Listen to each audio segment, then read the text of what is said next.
when humanity's machines collide with the raw power of nature? Can technology that promises salvation also unleash chaos?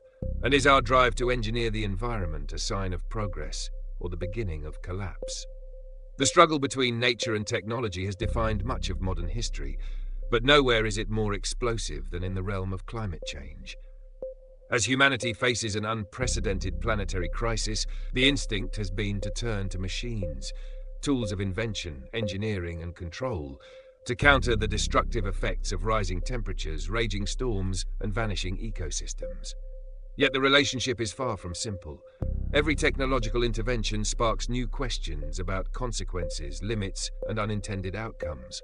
In this confrontation, the stakes are not just environmental, they are existential.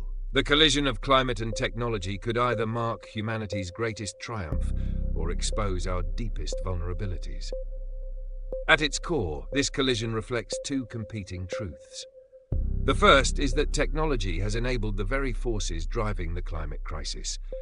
From the Industrial Revolution's coal-powered factories to today's global network of oil, gas, and coal consumption, human machines have pumped greenhouse gases into the atmosphere at scales nature cannot absorb. Airplanes, cars, power plants, and industrial farms form the backbone of modern civilization. Yet they also form the machinery of disruption, unleashing emissions that destabilize the climate system. The second truth is that technology is also seen as the primary hope for reversing this damage. Renewable energy systems, advanced batteries, carbon capture machines, and geoengineering proposals all rely on harnessing human ingenuity to counter the destruction caused by previous machines. This duality, technology as both villain and savior, creates a profound paradox at the heart of the climate challenge. Consider the role of fossil fuel technologies. For over a century, they powered unprecedented growth, lifting billions out of poverty, fueling globalization, and enabling scientific revolutions. But their costs are now undeniable. Stronger hurricanes fueled by warmer oceans, raging wildfires intensified by heat waves, and agricultural zones disrupted by shifting rainfall. In places like California, Australia, and Greece, wildfires now burn longer and hotter, threatening lives and economies. In Bangladesh, rising seas force millions from their homes. In the Arctic, machines designed for oil extraction are drilling into landscapes that should remain frozen. Everywhere, technology has enabled the consumption of resources at rates far exceeding Earth's natural balance. The collision with nature is not abstract. It is visible in the floods, the smoke-filled skies, and the melting ice sheets that dominate headlines. But as soon as the alarms sound, another set of machines is rolled out as the proposed solution. Wind turbines stretch across hillsides, solar panels glitter in deserts, and giant fans suck carbon dioxide from the air in experimental facilities. These technologies hold enormous promise. Renewable energy is increasingly affordable, offering a path away from fossil fuel dependence. Electric vehicles powered by cleaner grids could reduce emissions from transport. Direct air capture, though costly, demonstrates the potential to undo some of the atmospheric damage. Yet here too lies a warning. Every machine comes with trade-offs. Mining rare earth minerals for batteries devastates landscapes and pollutes rivers. Wind and solar farms, while clean, require vast tracts of land. Carbon capture demands immense energy inputs and raises questions about scalability. In short, the fight between nature and machines is not a simple replacement of dirty with clean. It is a negotiation of new costs, new impacts, and new balances. The danger emerges most clearly in the realm of geoengineering. Technologies designed to manipulate the climate directly, such as spraying aerosols into the atmosphere to reflect sunlight, could theoretically cool the planet. Advocates argue this may be necessary to avoid the most catastrophic warming scenarios. But the risks are immense. Changing the distribution of sunlight could alter rainfall patterns, disrupt monsoons, or intensify droughts. Ocean fertilization projects could boost plankton growth, but also destabilize marine ecosystems. In each case, machines designed to control nature risk provoking new disasters. The image of nature clashing with technology becomes stark. A machine releases particles into the sky, and in response, nature shifts in unpredictable and violent ways. The result may not be harmony, but chaos. This collision also plays out in the social and political arenas. Technology is never neutral. Who builds it, who controls it, and who benefits from it all matter. If wealthy nations deploy geoengineering without consulting poorer ones, global inequities deepen. If corporations monopolize new climate technologies, they may prioritize profit over ecological balance. Already debates rage over carbon credits, offsets, and whether they represent real climate action or simply a way for companies to buy their way out of responsibility. Machines may provide solutions, but they can also reinforce systems of exploitation, leaving marginalized communities to bear the costs. For example, indigenous lands are often targeted for resource extraction or renewable energy projects without adequate consent, showing how technologies clash with nature often includes a clash with human rights. Yet technology's role cannot be dismissed. Humanity cannot simply abandon machines and return to a pre-industrial state. The global population is approaching 10 billion, and billions depend on modern infrastructure for survival. Hospitals need electricity. Cities require transport networks. Agriculture relies on machinery and irrigation systems. The question is not whether machines will shape the climate future, but how. Will technology deepen the crisis through unchecked exploitation, or will it become a partner in restoring balance with nature? The answer depends on choices made today, in laboratories, in government chambers, and in public movements demanding accountability. History offers examples of both caution and inspiration. The invention of the steam engine unleashed industrial pollution, but also spurred innovation that eventually led to renewable energy. Nuclear technology gave rise to devastating weapons, but also to low-carbon power plants. The Green Revolution transformed agriculture, reducing hunger, but at the cost of biodiversity and chemical dependency. In each case, machines collided with nature in complex ways, producing both benefits and harms. The lesson is clear. Technology can transform the human relationship with nature, but it cannot replace wisdom, ethics, or restraint. Without those, the explosive collision becomes a cycle of crisis management rather than sustainable progress. On a deeper level, the collision between nature and machines reflects humanity's psychology. We are drawn to the idea of control, of mastering storms, bending rivers, and reshaping landscapes. But nature is not a static system that yields easily to manipulation. It is dynamic, interconnected, and often unpredictable. The myth of total control is seductive but dangerous. When machines attempt to dominate climate systems, they may provoke reactions we cannot anticipate. Hurricanes do not negotiate. Droughts do not respect borders. Earth's feedback loops are not subject to human engineering deadlines. To imagine otherwise is to underestimate the complexity of the living planet. Still, it is important to recognize that the collision is not always destructive. Technology, when guided by humility and ecological understanding, can work with nature rather than against it. Restorative agriculture, which uses machinery to enhance soil health and biodiversity, is one example. Renewable energy projects designed in partnership with local communities can provide clean power without exploitation. Innovations in conservation technology, from drones monitoring deforestation to AI mapping coral reefs, offer tools for protecting ecosystems rather than degrading them. The challenge is to shift the framing. Instead of machines versus nature, can humanity create machines for nature? This reframing requires more than technical fixes. It demands cultural change. Societies must move beyond measuring progress by extraction and consumption. Economic systems must reward sustainability rather than exploitation. Political systems must treat ecological stability as a security priority equal to military defense. And education must cultivate not only engineers but stewards, people who understand that machines are tools, not masters. If this cultural transformation does not occur, the explosive collision between climate and technology will accelerate. Machines will continue to chase short-term gains while nature retaliates with storms, floods, and fires that grow ever more ferocious. The future of this collision may ultimately depend on imagination. Can humanity imagine a world where technology serves as a bridge to balance rather than a hammer of dominance?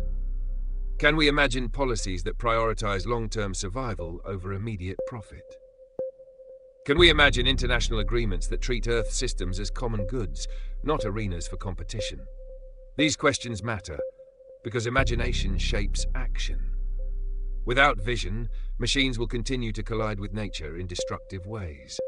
With vision, they may yet become allies in survival. The stakes could not be higher. The explosive collision of climate and technology is already underway. Every wildfire season, every hurricane, every flood amplified by warming oceans is part of that confrontation. Every new machine, from a carbon capture device to a solar farm, is another participant. The outcome is not predetermined. It depends on whether humanity can learn to channel its technological power toward harmony rather than domination. That is not just a scientific challenge, it is a moral one. As the 21st century unfolds, the collision will only intensify. Climate impacts will worsen, and technological responses will multiply. The task ahead is to ensure that when nature and machines meet, the result is not catastrophe but coexistence. To achieve that, humanity must act now, with wisdom, with justice, and with the humility to recognize that the Earth is not simply a problem to be solved, but a home to be preserved. The clash is real, but so is the possibility of balance. Whether we survive the explosion depends on the choices we make today. The explosive collision of climate and technology is not merely a scientific concept or a policy dilemma. It is a lived reality unfolding across the globe. In Part 1, we traced the origins of this collision, exploring how machines have both driven and responded to the unfolding climate crisis. Now, in Part 2, the focus shifts toward the deeper consequences of this clash, how societies, ecosystems, and political systems are being reshaped in real time. Technology is not only a tool but a force that alters relationships, redistributes power, and redefines survival. Nature, in turn, is not passive. It resists, adapts, and retaliates in ways that defy prediction. The battlefield between nature and machines stretches from urban skylines filled with smog to remote villages submerged by floods, and from high-tech laboratories promising salvation to fragile ecosystems pushed to the brink of collapse. One of the most pressing dimensions of this collision is the issue of scale. The climate operates as a global system, where changes in one region ripple outward to affect others. Machines, by contrast, are often designed for local or national purposes, even when their effects spill across borders. For example, industrial agriculture in one country may lead to deforestation, which in turn alters global carbon cycles and contributes to climate impacts far beyond its borders. Similarly, geoengineering proposals like cloud brightening or stratospheric aerosol injection might aim to cool specific regions, but would inevitably alter weather patterns elsewhere. This mismatch in scale, machines designed for narrow goals but impacting a planetary system, creates a dangerous asymmetry. The decisions of a few actors can impose consequences on the entire planet, intensifying conflicts over sovereignty, justice, and responsibility. The conflict between nature and machines also manifests in infrastructure. Cities are monuments to human engineering, filled with skyscrapers, highways, power grids, and water systems. Yet many of these infrastructures were built for a climate that no longer exists. Storms now arrive with greater intensity, overwhelming drainage systems. Rising seas threaten coastal cities designed without consideration of such extremes. Heat waves strain electrical grids as air conditioning demand spikes. Bridges, railways, and airports constructed in the 20th century face stresses that exceed their design thresholds. Technology created the modern city, but climate change is revealing its vulnerabilities. Machines, once thought to guarantee security, are now fragile in the face of nature's escalating power. The explosive collision is visible in flooded subway tunnels, collapsed dams, and blackouts that leave millions in the dark. Yet there is another layer to this story: technology's unintended consequences. Machines built to solve one problem often generate new ones. Take biofuel production, once heralded as a green alternative to fossil fuels. Large-scale biofuel crops, however, compete with food production, driving up prices and contributing to deforestation. Electric vehicles, essential for reducing transport emissions, rely on lithium, cobalt, and nickel mining that devastates ecosystems and exploits vulnerable workers in the global south. Even renewable energy systems, while far cleaner than fossil fuels, come with ecological costs. Vast solar farms displace wildlife, and wind turbines disrupt bird migration. These contradictions illustrate the complexity of the collision. Technology designed to mitigate climate change can itself spark environmental and social disruptions if not deployed responsibly. The political dimension intensifies the collision further. Nations frame climate technology not only as survival tools, but as instruments of power. Countries that dominate renewable energy supply chains, for instance, gain strategic advantage. China's control over rare earth minerals gives it leverage in global technology markets. The United States, the European Union, and India race to secure energy independence through massive renewable investments. But these efforts can spark new geopolitical tensions as competition over resources and technological dominance escalates. At the same time, vulnerable nations demand equity, arguing that those who caused the climate crisis should bear the greatest responsibility for funding solutions. Machines, in this context, are not neutral. They are woven into the fabric of international relations, trade wars, and diplomatic struggles. Another underappreciated consequence of the climate technology collision lies in human behavior. The presence of new machines often changes how people perceive risk and responsibility. If solar geoengineering appears to offer a quick cooling effect, will governments feel less urgency to cut emissions? If carbon capture promises to clean the atmosphere, will corporations continue polluting with less guilt? This phenomenon, known as moral hazard, creates a dangerous feedback loop. Technology reduces the perceived need for systemic change, even though it cannot replace it. Human psychology, our tendency to seek easy solutions, collides with the complexity of Earth's systems, amplifying risks. This behavioral dimension reveals that the clash between nature and machines is not just external, but internal, playing out in the ways societies rationalize their choices. Nature, however, is not simply a victim in this confrontation. It pushes back in unpredictable ways. Climate feedback loops, melting ice releasing methane, warming oceans reducing carbon absorption, dying forests turning from carbon sinks to carbon sources, demonstrate that Earth has its own mechanisms of response. When machines intervene, they enter into these feedback systems, sometimes dampening them, sometimes amplifying them. For example, if aerosol injections cool the planet but simultaneously disrupt rainfall, forests may weaken, releasing more carbon. The collision is not linear. It is dynamic and non-linear, producing surprises that no model can fully anticipate.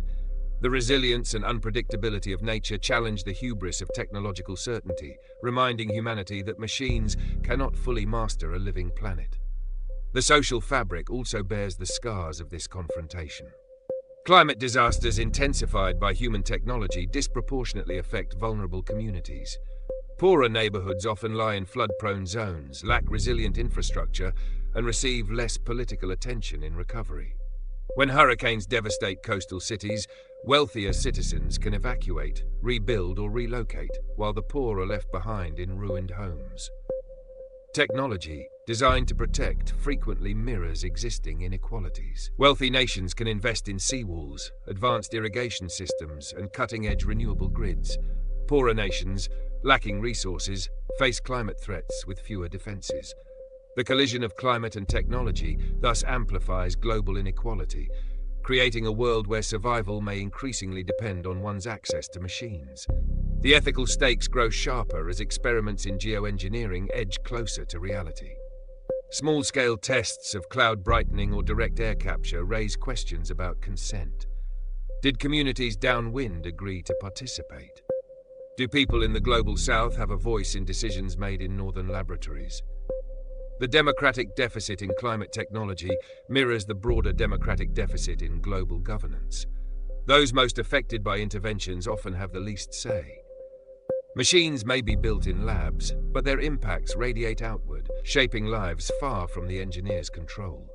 In this sense, the collision is also one of justice, between those who decide and those who endure.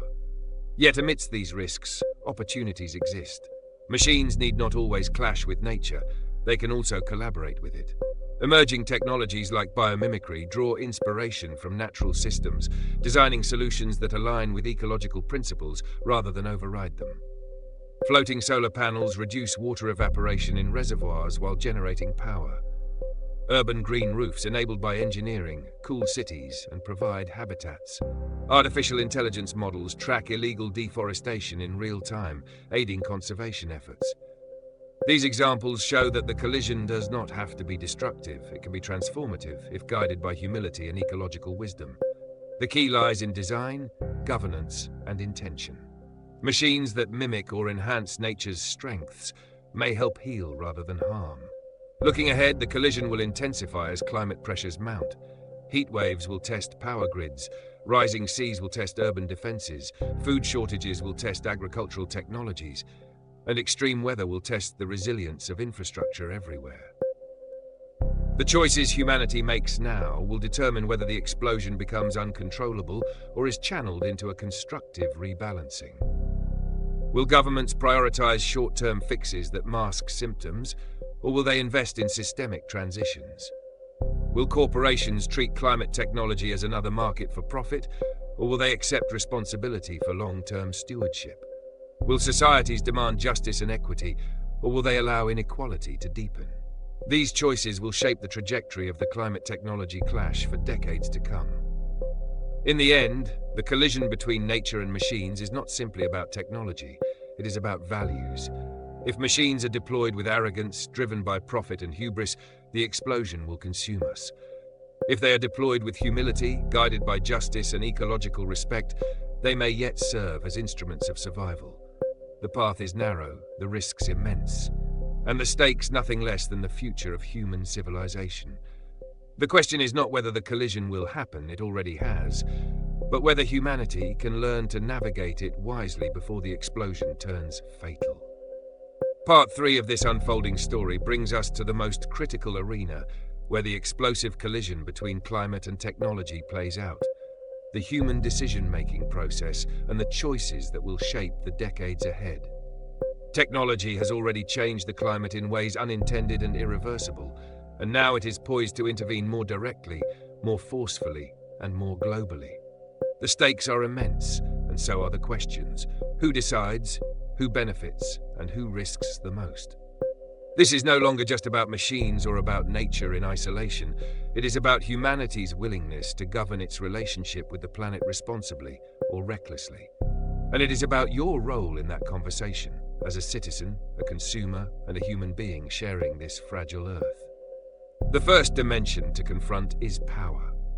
Climate technologies are not born in a vacuum.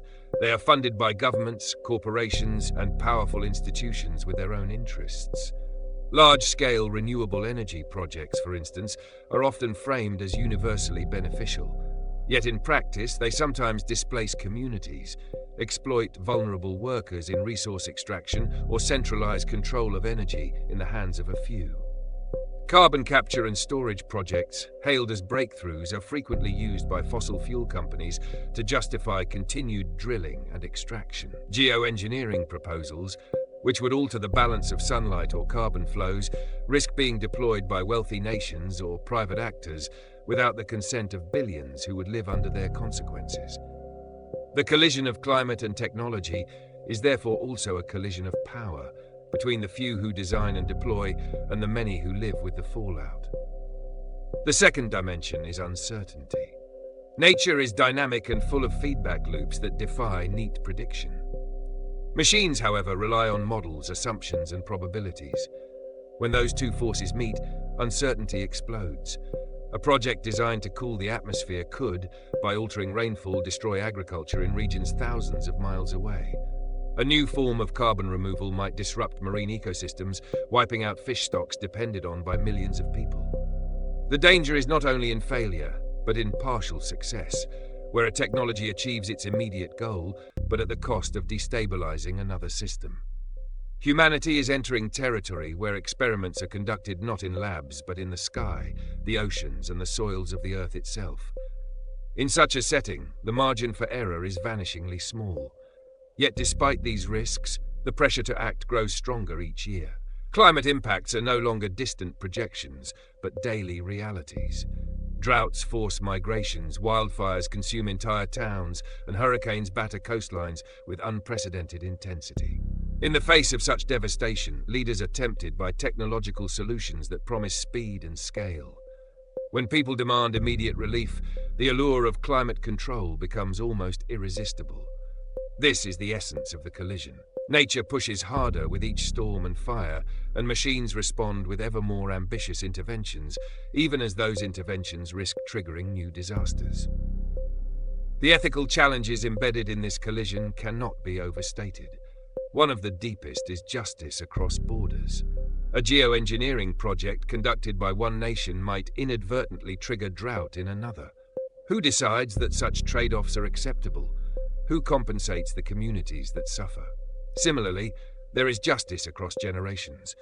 If we begin large-scale solar radiation management today, future generations will inherit a planet that requires constant technological maintenance.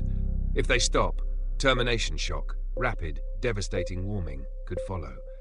In effect, we may be making decisions today that lock billions of future lives into a path they never chose. This intergenerational moral hazard highlights the profound weight of the choices now before us. There is also justice across species. The machines humanity builds will not only affect people, but the entire web of life. Forests, oceans, and grasslands, all finely tuned to natural cycles, could be disrupted by abrupt changes in temperature, rainfall, or acidity. Species already pushed to the edge by climate change might collapse entirely under further stress. To speak of nature versus machines is not simply to speak of storms against satellites or oceans against carbon scrubbers. It is to recognize that every creature on Earth is part of this confrontation. Humanity's choices about technology will echo through ecosystems in ways we may never fully understand. And yet, there is hope. The collision does not have to be purely destructive. Technology, guided by wisdom and humility, can work with nature instead of against it. Regenerative agriculture, aided by sensors and drones, can restore soil health while producing food sustainably. Renewable energy, deployed equitably, can provide clean power without deepening inequality. Artificial intelligence, trained to monitor ecosystems, can help humans protect endangered species and track illegal environmental exploitation. Machines are not inherently enemies of nature. They become enemies when they are wielded with arrogance, without accountability, or without regard for justice. The challenge is to redesign our technological ambitions around partnership rather than domination. Public participation is key to this transformation. If decisions about climate technologies are left solely to governments and corporations, they will reflect the interests of those entities. But if societies demand transparency, accountability, and equity, the trajectory can change. Citizens can push for regulations that prevent reckless geoengineering. Communities can insist on consent before renewable projects disrupt their lands. Activists can shine light on exploitative mining practices hidden behind green technology branding, and individuals can make daily choices about consumption, energy, and advocacy that shift the balance. The collision of climate and technology is not predetermined. It is shaped by human action, and that includes your action. The conversation must also broaden to culture. Humanity's fascination with machines often reflects deeper myths of control. The belief that we can conquer storms, master rivers, and reshape landscapes without limit. Yet nature constantly reminds us of its power. Hurricanes tear apart coastal defenses, earthquakes shatter cities, and droughts outlast political cycles. The myth of total control blinds us to the reality of interdependence. Cultures that emphasize balance and reciprocity with the environment may hold crucial wisdom for navigating this moment. Indigenous traditions, long marginalized in global debates, often embody principles of living within nature's cycles rather than overriding them. Listening to these perspectives is not just an ethical duty, but a practical necessity if humanity hopes to avoid repeating patterns of technological arrogance. Still, even with humility, there will be no perfect solutions. Machines will always create trade-offs, and nature will always respond unpredictably. The goal, then, is not to end the collision, but to manage it with wisdom. That means prioritizing resilience, designing systems that can absorb shocks rather than collapse under them. It means building flexibility into technologies so that they can be adjusted or reversed when unintended consequences appear. And it means embracing diversity, both in ecosystems and in societies, recognizing that a monoculture of solutions is as fragile as a monoculture of crops. The future of this explosive collision is being written now. Every decision about infrastructure, energy, and technology feeds into the trajectory. Every climate summit, every investment, every innovation shapes the battlefield, and every individual who chooses to learn, to speak out, and to demand accountability contributes to steering humanity towards survival rather than self-destruction. That brings us to the call to action. The crisis is too vast to leave to experts alone. It requires a global movement of engaged citizens who refuse to look away. You can be part of that movement. Stay informed, question narratives that promise easy fixes, and push for justice in every climate policy you encounter.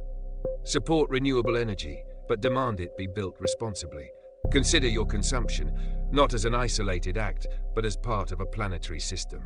And above all, add your voice to the growing chorus calling for transparency, equity, and responsibility in how humanity deploys machines in the face of climate chaos.